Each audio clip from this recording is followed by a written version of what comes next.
ព្រះរាជបុត្របានឌុនិងព្រះមេដាអមដោយពួកឫស្សីនៅភ្នំសត្វស្រឹងក៏យាងទៅដល់រាជធានីហត្ថនាពុរៈប្រជារាស្ត្រនាំគ្នាភ្ញាក់ផ្អើលទៅមើលព្រះអង្គគ្រប់គ្នាដំណឹងនៃការយាងមកដល់នេះក៏បានលេចលឺបន្ទាន់គ្នាទៅដល់អភិស្ម័គ្រនិងធរិតរាជចឹងព្រះអង្គទ្រង់ក៏យាងទៅកាន់ខ្លោងទ្វារធំនៃរាជធានីដើម្បីប្រទានស្វាគមន៍ចំពោះភ្ញៀវដ៏ឧត្តមនៃព្រះរាជវង្សរបស់ព្រះអង្គគឺព្រះរាជកុមារ5អង្គប្រកបដោយរូបឆោមស្រស់សង្ហាដែលមានពួកឫស្សីហើយហោមផងនោះហាក់បីដូចជាដើម្បីកិត្តិយសនិងជារាជបរិវារធរិតរាជភិស្ម័គ្រពលិកាជាប្រជាថាព្រះបាទសន្តនុនិងបុត្ររបស់ព្រះអង្គមួយអង្គគឺសមន្តន្តៈរាជបណ្ឌិតវិទូរៈព្រះនាងស្តតยวតីព្រះនាងអំពីលិកាព្រះនាងអំពិកាព្រះនាងគុន្ធារីមួយអន្លើដោយព្រះរាជបរិពារដ៏ច្រើនហើយហោមផងនោះទ្រង់ក៏នាំគ្នាយាងទៅកាន់ច្រកចូលនេះជាព្រឹត្តិការណ៍មួយគួរឲ្យចងចាំជាពន់ពេកដោយអ្នកទៅទទួលទាំងអស់នោះឃើញព្រះនាងកុន្តីអមដោយព្រះរាជបុត្រទាំង5អង្គដ៏សែនល្អស្រស់ផូរផង់បីដូចជាអណ្ដាតភ្លើង5កំពុងតែជះចេញពីគំនរអស់ហើយឫស្សីទាំងនោះកំពុងតែទទួលអភិវណ្ណកិច្ចយ៉ាងត្រឹមត្រូវពីពួកកៅរវៈអ្នកជាអ្នកតំណាងពួកឫស្សីទូលព្រះអង្គតាមដំណើររឿងថាព្រះអង្គទាំងអស់ទ្រង់បានជ្រាបហើយថាព្រះមហាក្សត្របានឌុនៃព្រះវង្សគោរពដែលទ្រង់បានលះបង់សេចក្តីរីករាយជាមួយនឹងអ្វីជាលោកីបានទៅរស់នៅតាមដងព្រៃភ្នំសត្វស្រឹងជាមួយនឹងព្រះជាយាទាំង2អង្គគឺព្រះនាងកុន្តីនិងព្រះនាងមេត្រីពួកអាត្មាទាំងអស់ស្រឡាញ់និងគោរពព្រះបានឌុណាស់ព្រះអង្គជាបិតានៃបុត្រ5អង្គនេះ3អង្គជាមួយនឹងព្រះនាងកុន្តីគឺយុធិសិទ្ធិរៈជាអវតារនៃព្រះធម្មៈភិមៈជាអវតារនៃព្រះវាយុនិងអរជូនជាអវតារនៃព្រះឥន្ទឯព្រះរាជបុត្រភ្លោះ2អង្គទៀតដែលប្រសូតពីព្រះនាងមេត្រីជាអវតារនៃព្រះអស្វិនីលោកយុធិសិទ្ធិរៈបានប្រជញ្ញ15ឆ្នាំបានឌុទ្រង់ប្រពៃពិធីសាសនាទាំងអស់ថ្វាយព្រះរាជបុត្រទាំងនេះថ្ងៃនេះជាថ្ងៃទី7ហើយដែលព្រះបាទបានឌុបានយាងទៅជួបជុំព្រះរាជបុត្របិតារបស់ព្រះអង្គពួកអាត្មាបានប្រពបុណ្យរំលាយព្រះសពរួចជាស្រេចតាមរាជប្រវេណីរួចហើយដោយព្រះនាងមេត្រីសពតិចូលទៅក្នុងភ្នក់ភ្លើងទៅតាមព្រះស្វាមីរបស់ព្រះនាងផងដែរចឹងពួកអាត្មាបាននាំព្រះរាជបុត្រទាំងអស់នេះព្រមជាមួយនឹងព្រះមេដារបស់គេមកដើម្បីទុកជាអនាគតនៃសេចក្តីសង្ឃឹមរបស់ព្រះរាជវង្សគោរពចឹងស្រេចតែទៅលើព្រះអង្គទាំងពីរហើយដែលជាអ្នកមានភារកិច្ចនឹងជួយចិញ្ចឹមបីបាច់ថែរក្សាព្រះរាជកុមារកំព្រាបិតាទាំង5អង្គនេះចឹងលុះមានព្រំដីកាផ្ដាំផ្ញើយ៉ាងនេះរួចហើយពួកឫស្សីក៏និមន្តទៅវិញអស់បាត់ចឹងព្រះរាជធានីក៏ធ្លាក់ចូលទៅក្នុងសេចក្តីទុក្ខសោកក្រៀមក្រំដ៏ធំមួយដែលភីស្ម័គ្រមិនអាចរកវិចារមកថ្លែងមិនបានទ្រង់ឈឺចុកចាប់ក្នុងព្រះទ័យយ៉ាងខ្លាំងព្រោះទ្រង់នឹកស្ដាយស្រណោះចំពោះការបាត់បង់ព្រះភិក្ខុនីដែលបានបែកពីព្រះអង្គទៅតែប៉ុន្មានឆ្នាំចុងក្រោយនេះសោះធរិតរាជទ្រង់ព្រះពិលៀបឥតឈប់ឈរនឹងការបាត់បង់ព្រះអនុជជាដៃគូមួយអង្គអនុស្សាវរីយ៍ពីអតីតកាលចេះតែសម្រុកចូលមកគឺទ្រង់នឹកឃើញកាលពីនៅវ័យកុមារពីអកប្បកិរិយារៀបសារនិងពីសេចក្តីស្នេហារបស់ព្រះបានឌុចំពោះព្រះអង្គដែលធ្វើឲ្យព្រះអង្គរីករាយក្នុងព្រះទ័យជាពន់ពេករហូតដល់ភ្លេចគិតថាព្រះអង្គពិការព្រះនេត្រទៀតផងទឹកព្រះនេត្រក៏ហូរជោគព្រះកន្តៈទាំងព្រះនាងអំពីលិកាក៏ទ្រង់ព្រះពលៀបជាប់ជារហូតដែរលុះទ្រង់យាងត្រឡប់ទៅដល់ព្រះរាជវាំងវិញធរិតរាជក៏ទ្រង់ត្រាស់ឲ្យវិទូរៈរៀបចំពិធីកាន់មរណទុក្ខនិងប្រារព្ធពិធីបុណ្យឲ្យសមស្របទៅតាមព្រះរាជរដ្ឋប្រវេណីនិងព្រះរាជកិត្តិយសរបស់ព្រះវង្សគោរពមហាឫសីវិជាស័ក្តិទ្រង់បាននិមន្តមកជាអធិបតីនៃព្រះរាជពិធីនេះបន្ទាប់ពីមហាធុរៈនេះត្រូវបានចប់សពគ្រប់ហើយនោះឫសីវិជាស័ក្តិក៏ទៅគាល់ព្រះនាងសត្យវតីជាមេដាដើម្បីមានដីកាថាមេដាពេលវេលានៃសុភមង្គលបានកន្លងផុតទៅហើយនៅសល់តែរយៈកាលនៃវាសនាអាក្រក់ប៉ុណ្ណោះដែលត្រូវតែនៅរងចាំព្រះរាជវង្សគោរពអកុសលកម្មនឹងចេះតែប្រមូលផ្ដុំពីមួយថ្ងៃទៅមួយថ្ងៃហើយតែប៉ុន្មានឆ្នាំទៅមុខទៀតប៉ុណ្ណេះ វានឹងគ្រប់ដណ្ដប់ទៅលើសតិអារម្មណ៍ព្រះរាជនន្តាព្រះមេតាគឺធរិទ្ធរាជនិងបុត្ររបស់ព្រះអង្គហើយមានតែសេចក្តីវិនាសសាបសូន្យប៉ុណ្ណោះទេដែលកំពុងរងចាំយើងទាំងអស់គ្នាមេដាមុខជាគ្មានកម្លាំងចិត្តនិងសម្លឹងមើលទៅចៅទួតរបស់មេដាហែកហួរគ្នានៅក្នុងសង្គ្រាមមួយដ៏ធំនេះទេប្រយោជន៍អ្វីដែលមេដាទ្រាំនៅក្រោមគ្រាចិត្តនៅក្នុងទីនេះសូមមេដាបែរក្រោយឲ្យខ្នងទៅសកលលោកនេះវិញទៅប្រសើរជាងព្រះមេដាបាទអញ្ចឹងព្រះនាងសត្យវតីហ្នឹងក៏ឆ្លើយទៅកាន់ឫស្សីវិជាស័កវិញថាមែនហើយកូនម៉ែក៏មានពិភ័លខ្លះដែរម៉ែព្រមធ្វើតាមកូនទាំងអស់ព្រះនាងសត្យវតីក៏ឲ្យព្រះនាងអំពិកានិងនាងអំពិលិកាមកគាល់ដើម្បីប្រទានដំណឹងអំពីគម្រោងរបស់ព្រះនាងដែលថានឹងទៅរស់នៅក្នុងព្រៃដើម្បីសុំឲ្យព្រះនាងទាំងពីរសម្រេចប្រតិយព្រះសន្និសាទាំងពីរក៏សពប្រតិយទៅរស់នៅក្នុងព្រៃដែរដើម្បីបំភ្លេចការឈឺចាប់នៅក្នុងប្រតិយនិងសេចក្តីទុក្ខសោកប៉ុន្តែព្រំលិខិតនៅតែតាមផ្ដន្ទាម្ចាស់ស្ត្រីទាំង3អង្គដដែលហាក់បីដូចជាមានការចារមកតម្រូវឲ្យរួចជាស្រេចទៅហើយអញ្ចឹងទ្រង់ក៏នាំគ្នាកិច្ចចេញឲ្យផុតពីរាជធានីជាទីជ្រកនៃអារម្មណ៍អាក្រក់បាទអញ្ចឹងព្រះនាងសត្យវតីទ្រង់ក៏នឹកទៅដល់ជីវិតគ្មានន័យខ្លឹមសារអ្វីសោះព្រោះមហាសុភមង្គលប៉ុន្មានឆ្នាំនេះដែលព្រះនាងបានរីករាយជាមួយនឹងព្រះបាទសន្តនុនោះក៏ត្រូវបានកសាងឡើងអំពីការបំបត្តិនៅសេរីភាពរបស់ភីស្មៈបន្ទាប់មកព្រះស្វាមីក៏លាចាកលោកទៅបានតែប្រហែលឆ្នាំក្រោយមកព្រះរាជបុត្រទាំងពីរក៏ខ្សែប្រជញ្ញទៅទៀតជាហេតុតម្រូវឲ្យមានការចាំបាច់នៅក្នុងការរករាជទាយាទសម្រាប់ឲ្យគង់នៅលើព្រះរាជបល្ល័ង្កដើម្បីស្នងព្រះរាជវង្សហេតុនេះហើយបានជាបុត្រ3អង្គទ្រង់ប្រសូតមកតែទ្រង់មានព្រះនាមថាធរិទ្ធរាជ1បានឌុ1និងវិទុរៈ1ជាអកុសលសេចក្តីទុក្ខកើតឡើងបន្តគ្នារដឹកគឺពេលនោះហើយស្រាប់តែលេចចេញនៅឯការព្យាកររបស់ឫស្សីវិជាស័កថាសេចក្តីវិនាសសាបសូន្យកំពុងតែរងចាំមហារាជវង្សគោរពនិងតាមការណែនាំរបស់ឫស្សីវិជាស័កជាបុត្រនេះ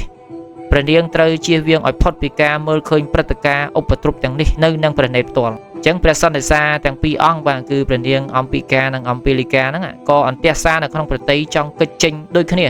ទ្រង់អត់ចង់ឃើញទេណាបាទដោយសារតែនឹកឃើញអតីតកាលទៅគឺឈឺចាប់ពេកបាទអញ្ចឹងតាំងពីពេលដែលភីស្មៈចាប់ព្រះនាងទាំងបង្ខំយកមកឲ្យរៀបអភិសេកជាមួយនឹងវិចិត្រវិរិយៈព្រះនាងគ្រាន់តែជាកូនអុករបស់ព្រះមេដាក្មេងតែប៉ុណ្ណោះជាបន្ថែមលើពីនេះទៅទៀតព្រះនាងអំពាជាព្រះរាមច្បងត្រូវទទួលរងសោកនាដកម្មរហូតខ្សែប្រជញ្ញដោយសារភីស្មៈទៀតព្រះនាងបានស្គាល់សុភមង្គលតែប៉ុន្មានឆ្នាំប៉ុណ្ណោះព្រះស្វាមីក៏សោយព្រះតិបង្គតចោលទៅទៀតទុកឲ្យព្រះនាងនៅមេម៉ាយទាំងគ្មានបុត្រមួយគ្រាប់នឹងគេសោះចឹងការព្រួយប្រតិយលើកម្មវត្ថុនៃការបន្តរាជវង្សក៏ជំរុញឲ្យមេដាក្មេងបង្ខំព្រះសន្និសាទាំងពីរឲ្យរួមរយៈជាមួយនឹងឫស្សីវិជាស័កនេះទៀតដើម្បីបំពេញមហិច្ឆតាដ៏ធំធេងនេះឥឡូវព្រះនាងនៅតែជាកូនអុកនៃមេដាក្មេងដដែលដោយហេតុថាព្រះនាងព្រមទៅរស់នៅក្នុងព្រៃជាមួយគ្នា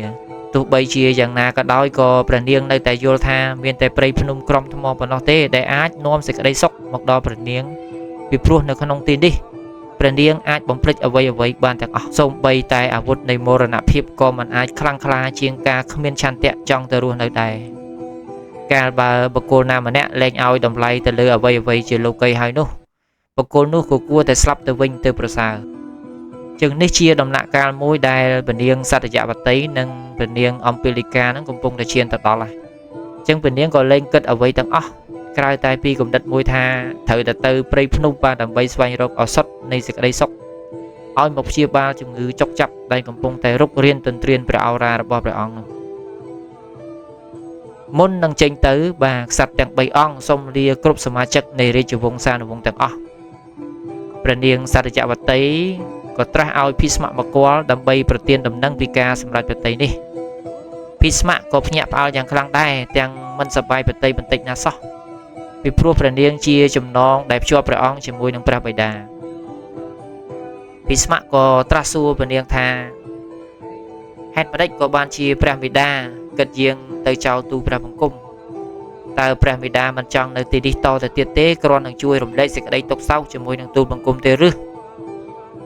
បាទអញ្ចឹងបានព្រះនាងសត្យវតីនឹងក៏ឆ្លើយវិញថាកូនសម្លាញ់អើយមេដាមិនចង់នៅទីនេះទេ ฤาษีវិជាស័កបានប្រាប់មេដាថាគ្មានអ្វីក្រៅពីសេចក្តីវិនិច្ឆ័យសាបសូន្យសម្រាប់ព្រះរាជវង្សគោរពយើងនេះទេនៅថ្ងៃអនាគតមេដាមិនមានសេចក្តីក្លាហាននឹងនៅចាំមើលការគំតិចហែកហួរគ្នានៅក្នុងព្រះរាជវង្សគោរពនេះទេកូនមេដាដាច់ចិត្តកិច្ចចេញឲ្យផុតស្រឡះពីការឃើញនៅមហាវិនិស្សកម្មនៅលើទឹកដីនេះបាទអញ្ចឹងភីស្ម័កហ្នឹងក៏សួរទៅមេដាវិញថានឹងមានការវិនិច្ឆ័យសាបសូន្យអញ្ចឹងមែនឬព្រះមេដាសូមព្រះមេដាប្រាប់ទូលព្រះបង្គំថែមទៀតមើលអំពីការទូទាយរបស់ឫស្សីវិជាស័កនេះអញ្ចឹងលុះបានព្រះសន្តាប់នៅការរាយរាប់របស់មេដាចាប់សពគ្រប់ហើយបាទភីស្ម័កហ្នឹងក៏ទៅជាឡើងស្លាំងព្រះភ័ក្រដោយក្តីទុកព្រួយបាទភ័យបាទឮមេដាប្រាប់អញ្ចឹងហើយភ័យប្រោយស្លេកស្លាំងមុខអស់អញ្ចឹងទ្រង់ក៏ត្រាស់ទៀតថា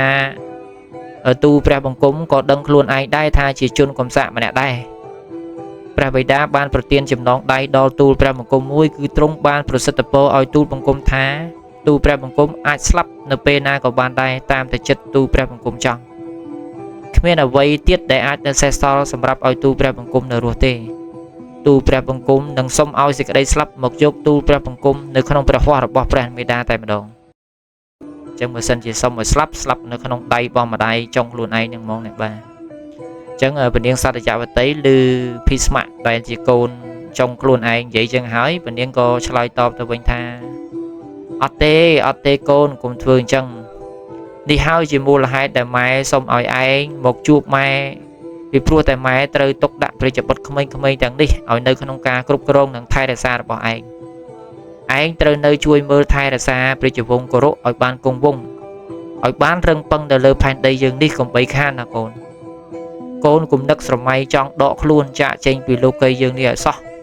ដរាបណាកូនមិនទាន់បំពេញករណីយកិច្ចនេះឲ្យបានសម្រេចដោយក្តីប្រាថ្នារបស់ម៉ែបានម៉ែសុំដោយទទូចឲ្យកូនឯងជួយមើលថែទាំគាំពៀពួកក្មេងៗកំព្រាទាំងនេះផងចូលឯងគុំប្រកែកឲ្យសោះ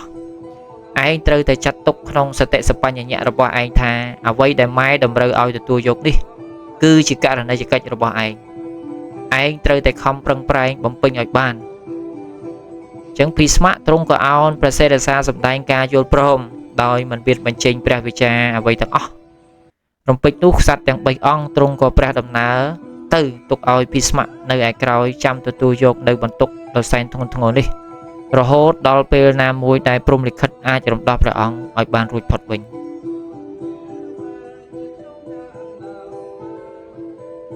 បាទចំពុកទី14នេះគឺយើងនិយាយអំពីដំណើរនៃការឈ្មោះទៅកាន់រាជធានីហត្ថនាវរៈបាទរបស់រាជបុត្រទាំង5អង្គនោះបាទអញ្ចឹងនៅពេលដែលព្រះអង្គបានទៅដល់រាជធានីហត្ថនាវរៈហើយបាទរាជវង្សផ្សេងហ្នឹងក៏មកទទួលបដិសណ្ឋារកិច្ចស្វាគមន៍ណាបាទទទួលរាជវង្សរាជបុត្រទាំង5អង្គហ្នឹងបាទក្រោយមកក៏ឫស្សីដែលទៅតាមហែហោមហ្នឹងប្រាប់ថាព្រះបាទបានឌុហ្នឹងបានសគត់ហើយណាបាទទូលព័ត៌មាននឹងថ្វាយទៅអ្នកវាំងអញ្ចឹងដល់ពេលអ្នកនៅវាំងឮអញ្ចឹងរួមទាំងភីស្ម័កព្រះបាទធរិទ្ធរាជជាមួយនឹងព្រះនាងសត្យវតីអីហ្នឹងឮអញ្ចឹងហើយក៏កើតទុក្ខសោកខ្លាំងមែនតែនណាបាទពិបាកចិត្តពួកអីបាត់បង់គេហៅថាសាច់ញាតិណាបាទអញ្ចឹងហើយបានឫស្សីវិជាស័កហ្នឹងក៏ឆ្លៀតទូលទៅព្រះនាងសត្យវតីថាម្ដាយគំនៅអីណាបាទឲ្យម្ដាយគំនៅអីហេតុអីបានហៅថាម្ដាយដោយសារតែព្រះនាងសត្យវតីហ្នឹងគឺជាមេដារបស់ឫស្សីវិជាស័កហ្នឹងឯងណាបាទគុំព្យាយាមនៅរាជធានីហត្ថនាវរៈហ្នឹងទៀតអីដោយសារតែទៅថ្ងៃអនាគតអាត្មាទស្សទាយទៅឃើញថារាជវាំងនេះគឺនឹងហែកហួរគ្នាហើយណាបាទបងប្អូនកូនចៅទាំងអស់ហ្នឹងនឹងកាប់សម្លាប់គ្នាហើយអញ្ចឹងមេដាមិនគួរណានៅឈរសម្លឹងមើលចាំដល់ថ្ងៃហ្នឹងកើតទេអញ្ចឹងទៅនៅព្រៃមួយអាត្មាទៅណាបាទអញ្ចឹងហើយបាននាងសត្យវតីហ្នឹងក៏សុខចិត្តធ្វើតាមពាក្យណាបាទរបស់ឫស្សីវិជាស័កហ្នឹងប៉ុន្តែនាងសត្យវតីហ្នឹងមិនទៅតែឯងទេបែរជាទៅបបួលកូនប្រសា2នាក់ទៀតទៅជាមួយបាទគឺព្រះនាងអំពីកានិងព្រះនាងអំពីលីកាហ្នឹងឲ្យទៅជាមួយណាបាទហើយនាងអំពីកានិងនាងអំពីលីកាហ្នឹងចិត្តក៏មិនចង់ជានៅរាជធានីហត្ថនាវរៈហ្នឹងដែរដោយសារតែនៅទៅចេះតែនឹកឃើញអនុស្សាវរីយ៍ឈឺចាប់ពេកណាបាទជាពិសេសគឺនឹកឃើញអនុស្សាវរីយ៍នៅពេលដែលម្ដាយក្មេងខ្លួនឯងហ្នឹងបាទបខំធ្វើបាបបាទបខំឲ្យទៅចាប់យកមកការផងអីផង ហើយអាចុងក្រោយគេហ្នឹងគឺបខំឲ្យរួមរយៈបាទជាមួយឫស្សីវិជាស័កបាទដែលជាកូនរបស់នាងសត្យបតីនឹងផ្ទាល់តែម្ដងណាបាទអញ្ចឹងអនុស្សាវរីយ៍ឈឺចាប់នេះម្នាងទាំងពីរនេះមិនអាចទ្រាំទ្របានទេប៉ុន្តែនៅតែជ្រើសរើសការទៅរស់នៅក្នុងព្រៃណាបាទដោយសារតែចង់គេចឲ្យផុតពីការឈឺចាប់នឹងអនុស្សាវរីយ៍ទាំងអស់ហ្នឹងបាទបាទអញ្ចឹងនៅចម្ពោះបន្ទាប់ចម្ពោះទី15ខ្ញុំបាទនឹងលើកនៅចម្ពោះថ្មីដែលមានចំណងជើងថាពន្លកនៃសេចក្តីឈ្នះនេះបាទអញ្ចឹងថាតើនៅពន្លកនៃសេចក្តីឈ្នះនេះវាមានអត្ថន័យនិងខ្លឹមសារបែបណានៅក្នុងសេចក្តីនៃមហាវីរកថារឿងមហាភារតៈនេះខ្ញុំបាទនឹងរាយរាប់ក៏ដូចជាអធិប្បាយជូនបាទប្រិយមិត្តទាំងអស់គ្នានៅឱកាសក្រោយទៀតបាទអញ្ចឹងសូមអរគុណបាទ